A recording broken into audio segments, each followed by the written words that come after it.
अगला सवाल देखिए मुन्नी मेथड मेरे भाई, जो कि हम बहुत बार पढ़ा चुके हैं और आप लोगों के बीच में बहुत फेमस भी है। क्वेश्चन में साफ तौर पर कहा गया कि चक्रवृद्धि ब्याज पर निवेशित एक धनराशि 3 वर्षों के बाद इतना और 6 वर्षों के बाद इतना हो जाती है।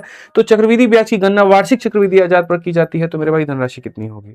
आसान भाषा में अगर हम बताएं तो मेरे पास में कोई एक पैसा था मेरे भाई, और ये पैसा 3 सालों के बाद में कितना, तो ये पैसा 3 सालों के बाद में 13,380 हो गया है, और यही पैसा मेरे भाई यहाँ पर 6 सालों के बाद में 20,000 मेरे भाई 70 हो गया है। तो हमसे यहाँ पर क्या कहा गया, जरा जल्दी बताइए। तो कहा गया भैया वो जो मूलधन है यहाँ पर बताइए कि वो मूलधन हमारा कितना होगा, जो अमाउंट है हमारा वो कितना होगा। तो अगर हम देखें तो ये जो गैप है हमारे सामने, ये गैप हमारा कितने का है, तो 3 साल का है।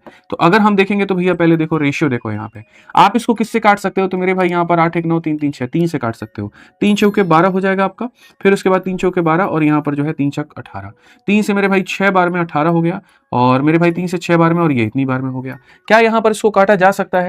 तो 223 का मेरे भाई यहाँ पर ये दोगुना नजर आ रहा है, और 223 का मेरे भाई यहाँ पर ये तीन गुना नजर आ रहा है।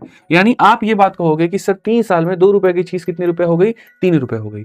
हर 3 साल में 2 रुपए की चीज 3 रुपए हो गई, यानी अपने आप की डाउट बना। तो यहाँ पर भी सर ये जो पैसा है ना, अगर यहाँ पर ये 2 रुपए था, अगर ये पैसा कितने रुपए था, 2 रुपए था, तो सर ये कितना हो गया, तो 3 रुपए हो गया। यानी ये पैसा कितना, देखो 2 का 3 बन रहा है, तो यहाँ भी 2 का 3 बना होगा, यानी ये कितने का मान है, 3 का। यहाँ पर ये जो मान है मेरे भाई, यहाँ पर ये कितने का मान है, तो 3 का मान है, और हमें बताना कितने का है, तो हमें सर बताना है 2 का। बहुत आसान सी बात है, यहाँ पे 9 और यहाँ पर 8,920। कौन सा ऑप्शन है, तो जो सी है वो हमारा बिल्कुल सही उत्तर है।